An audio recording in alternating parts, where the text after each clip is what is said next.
Hello, everybody. My name is Dr. Madison Ngafeeson, and I am so glad to be here with you today. I want to thank you of this program, especially my good friend Otis, for inviting me to be part of this. Thank you all for this beautiful conference that you are putting together. I truly appreciate it. So today, I'm going to be talking on innovative leadership and success. So let me share some few thoughts with you as I go to my slides and I get to share with you this topic. So let us go. So great. So again, my name is Dr. Madison Ngafeeson. I am a business professor at Palm Beach Atlantic University in the United States of America. And I am also an author. I am also a leadership coach. And I travel the world training people and speaking to leaders and growing leaders and helping them achieve their highest aims. So that is me. So today, again, the topic is innovative leadership and success. And I'm going to be giving you a 5-point strategy that I hope that will help you to grow not only your leadership, but to keep you innovative and to have great success at what you do. So these are the different areas that I'm involved in. I don't want to go into all of that because we don't have a lot of time today. But like I said, I'm a business professor, author, entrepreneur, man of faith, family man, and I come from Cameroon in Central Africa.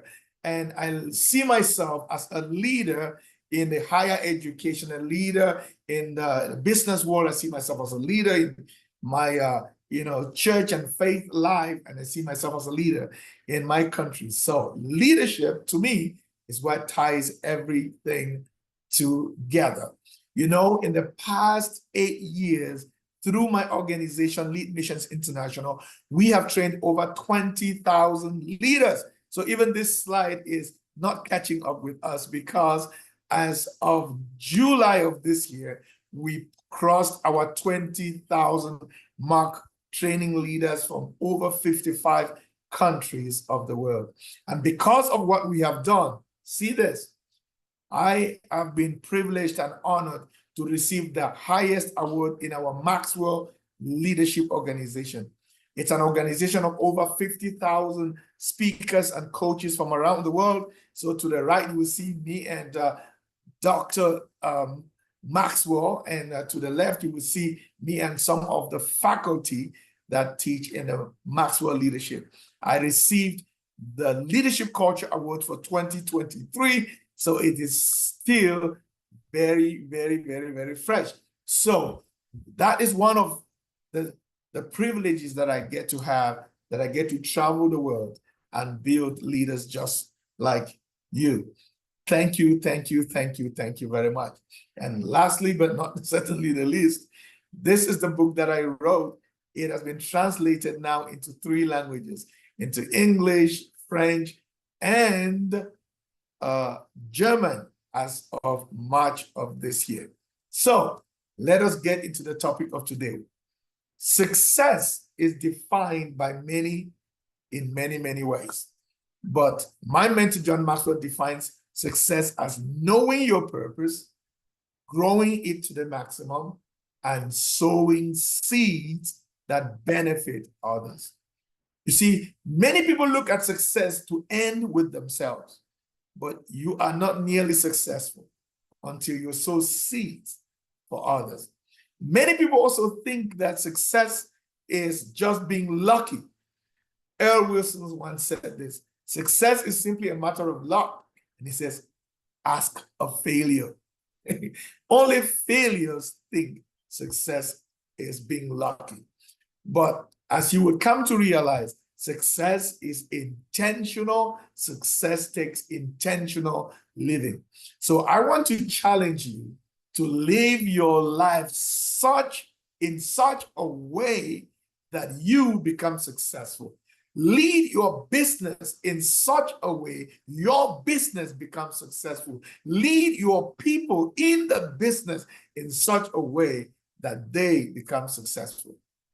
So today, I want to talk with you about 5 things that I've found to be important when it comes to innovative leadership and success. So I call it the CLEAR strategy. What that means is it is just an acronym, and it means communication, leadership, equipping, attitude, and relationship. I have come to find out that the people that make a mark in the world, in business, wherever they go, are people who have these 5 very important attributes. They can communicate their vision well. They can lead well. They have the ability to equip others. Then they have a great attitude, and they value relationships. So let's start with the first point, communication. You see, it is through communication that a leader passes his vision down. It is communication that enables the leader to pass ideas, powerful ideas that go from the leader to those who are following. The ability to communicate clearly, the ability to communicate well, therefore, is very critical to success. Remember that the leader is like an officer in the army. Unless he or she gives clear marching orders, the people and the army will not know to follow. So the leader must be clear in their communication. So here are some 6 things that I want you to consider when you are thinking about your personal leadership. Think about it this way, and thinking about your personal communication. Who says it? In other words, you have to seek to be authentic. You have to seek to be credible, because people want to know who you are and who is saying what they are saying before they can follow you.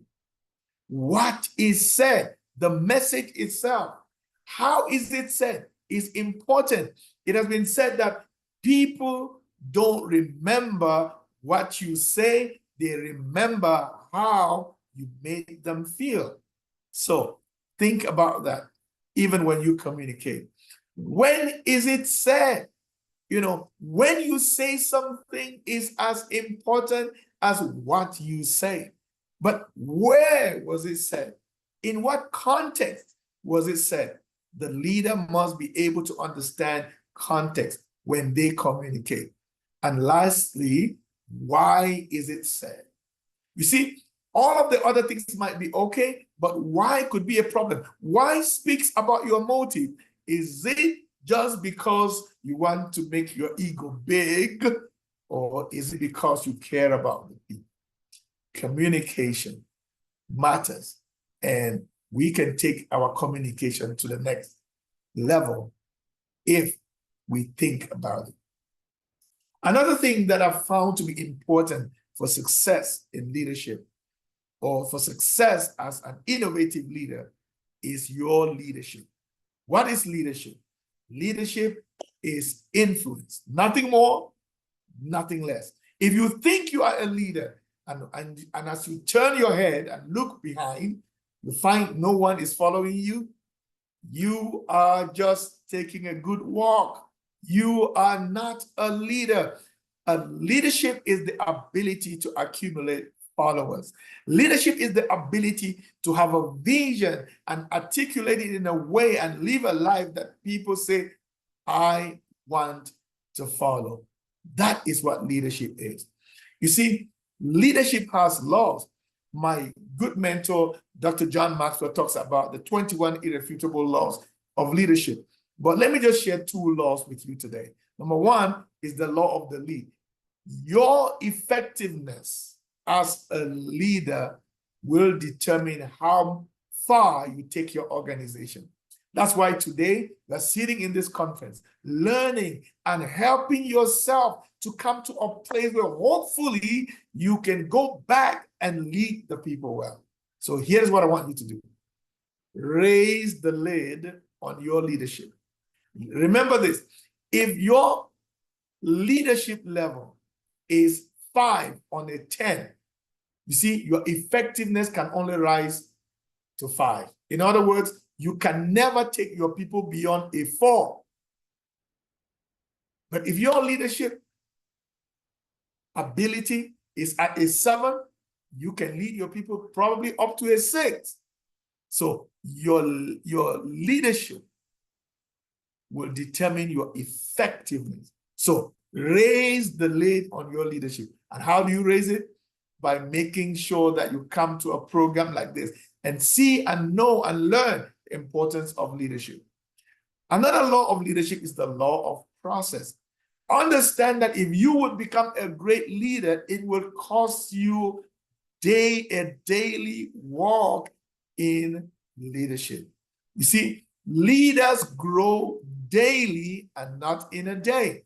There is no quick fix to becoming a leader. You will have to walk it daily. The secret of success is in your daily agenda. What you cannot do daily, you cannot make it natural in your life. What you cannot do daily, you cannot make it permanent in your life. So rise and become a leader, and let leadership become a daily affair. Let influencing others, encouraging others, strengthening others become a daily affair to you. What do leaders do? Leaders challenge the process. They inspire a shared vision. They enable others to act. They model the way. In other words, they are examples. They encourage the heart. Someone once said, leadership and leaders are those who know the way, who show the way, and who go the way.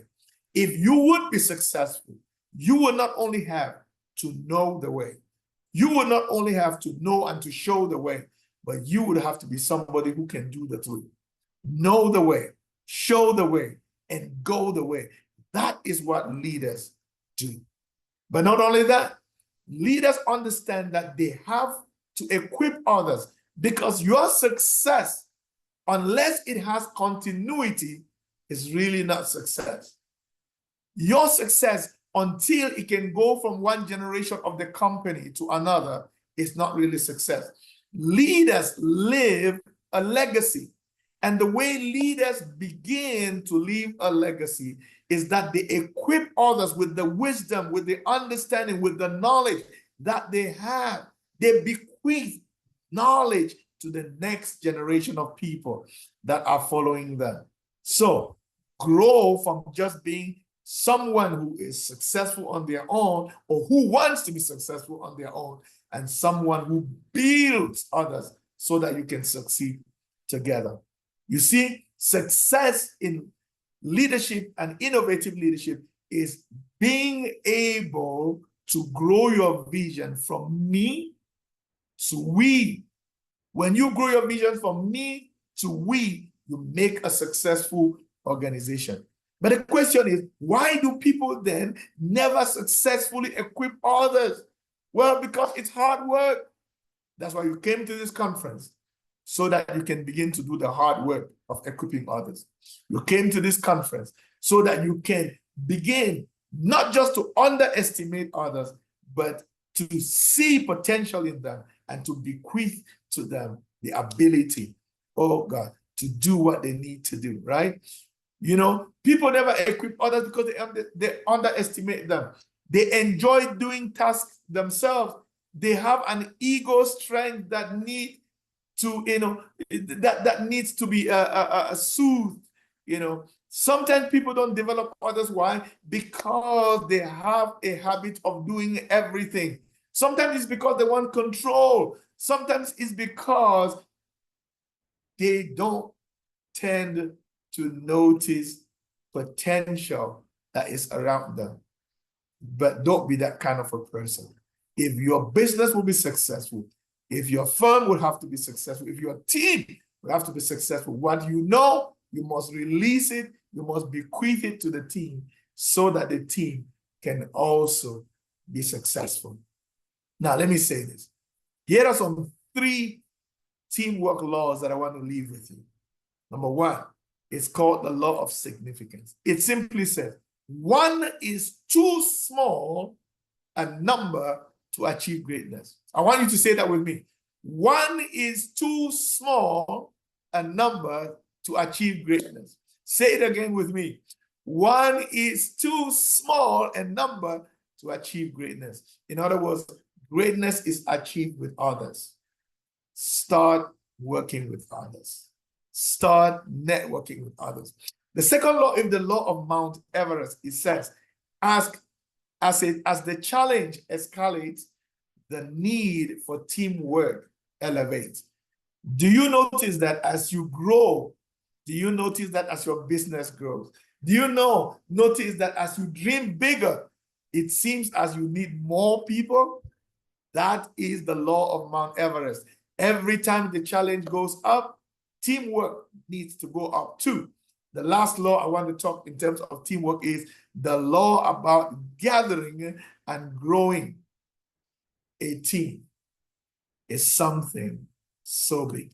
The law of gathering and growing. So see, the reason why all of us came to this conference, I hope, is so that we can grow. And as we grow, guess what? We can take on bigger tasks. As we grow, we can do bigger and greater things. Teamwork truly makes the dream work.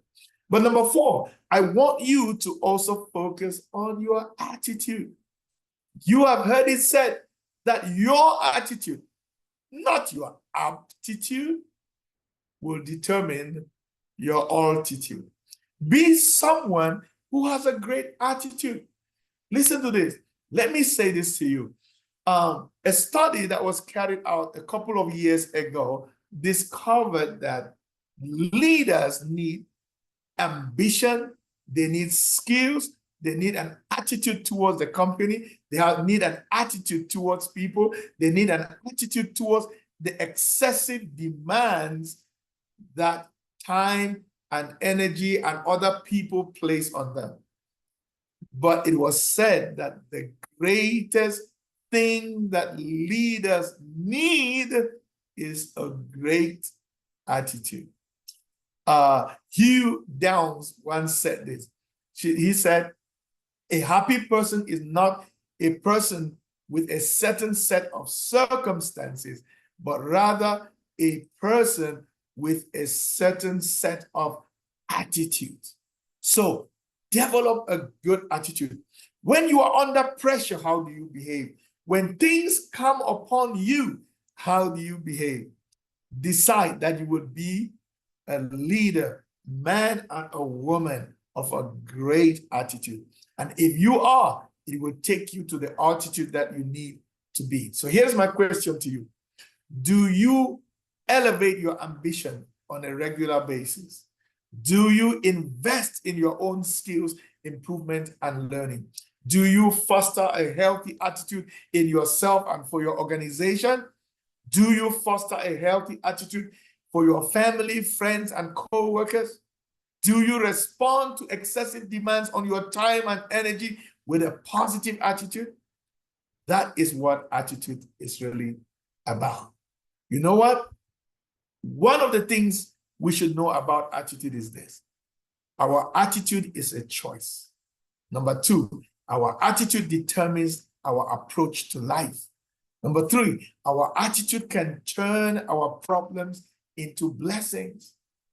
You see, when someone says, no one in your family has ever done what you are trying to do, you know what? People with a positive attitude say, whoa, I will be the first one in my family who has ever done this. It's all an attitude thing. You know, it was Gerald Ford who said, Henry Ford who said, whether you think you can or whether you think you can't, you are right. The author of Thinking for Change said, the major difference between successful and unsuccessful people is how they think. It's really about their attitude. So work on your attitude. The last and final thing I want to share with you that will help you and me as innovative leaders to succeed is in the area of relationships. You know, Leadership is influence. But how can you influence people you don't have a relationship with? How can you influence people if you don't intentionally work on your relationships? Relationships are everything. With relationships, we can build big businesses. With relationships, we can build big partnerships.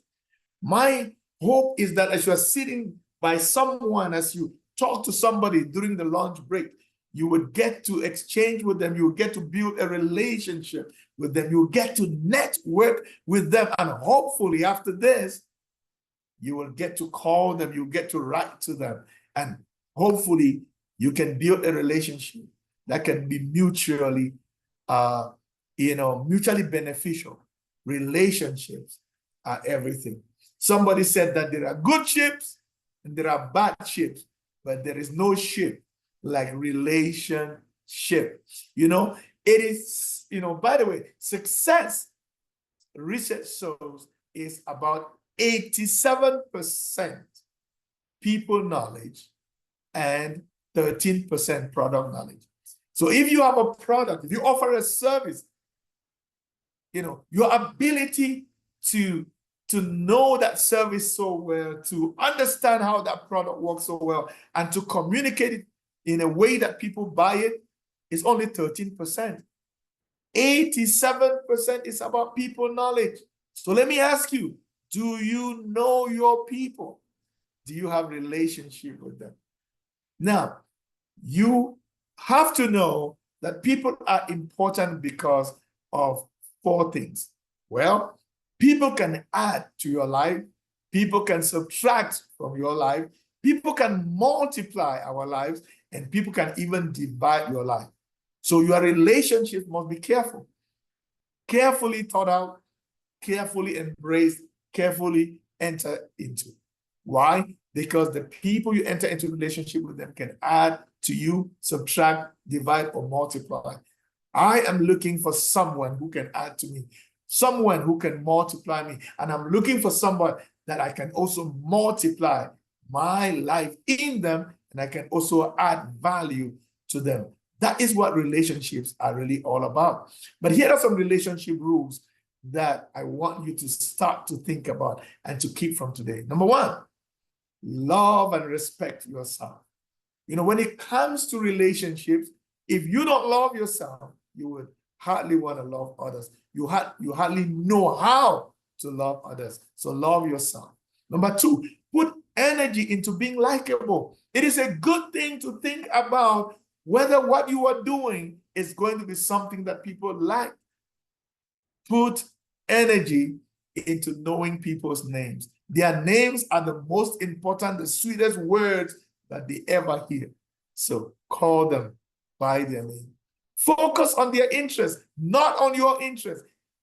Zig Ziglar once said this. He said, if you give people what they want, they will give you what you want.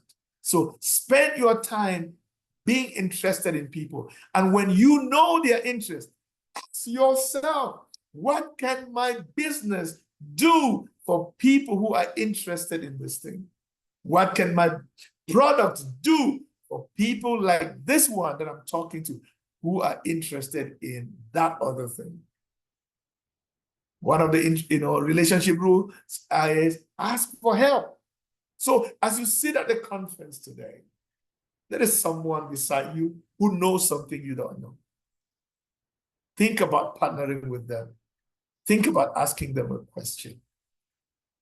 Request for help from others, but also add value to others. Every time you're in a relationship, seek to add value to others. But you will never add value to others unless you value them.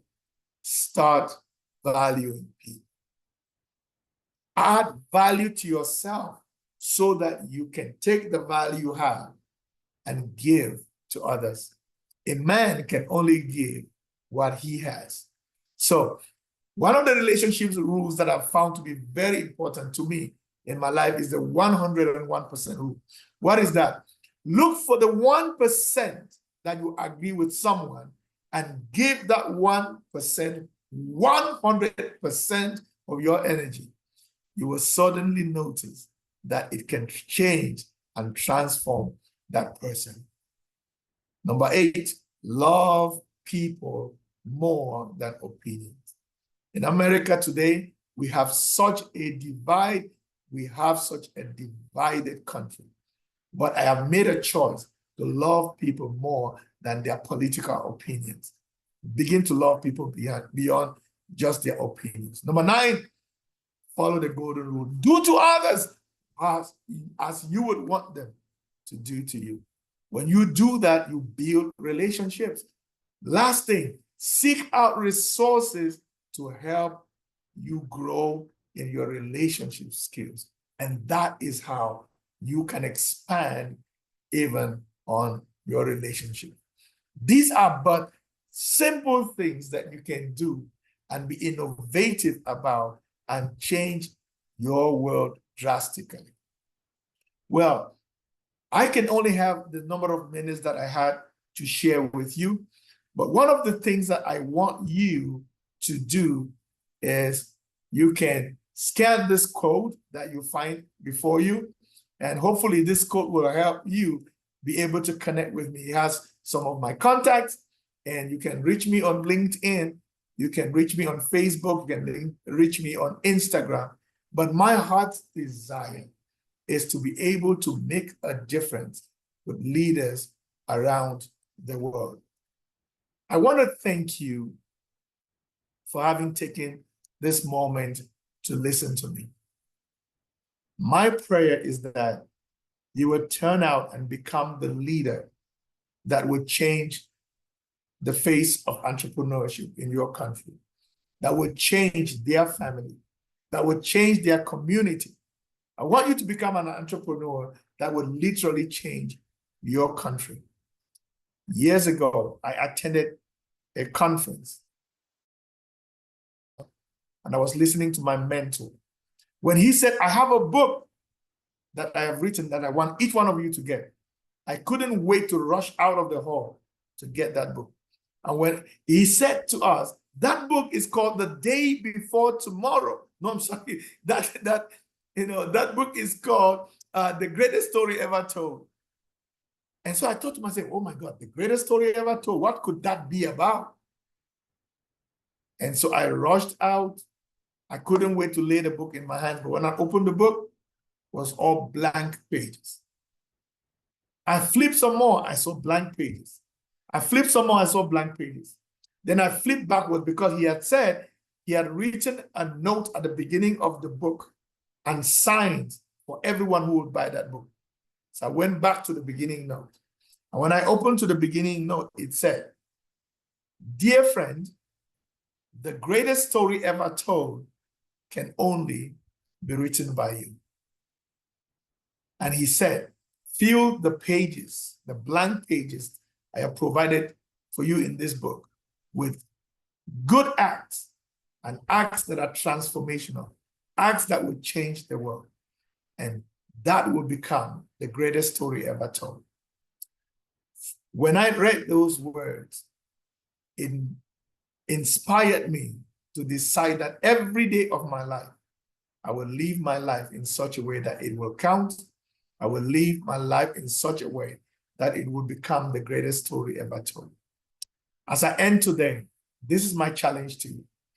Go and live a life that will become the greatest story ever told. The greatest story ever told in Rwanda, the greatest story ever told in your family, the greatest story ever told in the world. I pray that God will bless you and that you will have a great conference.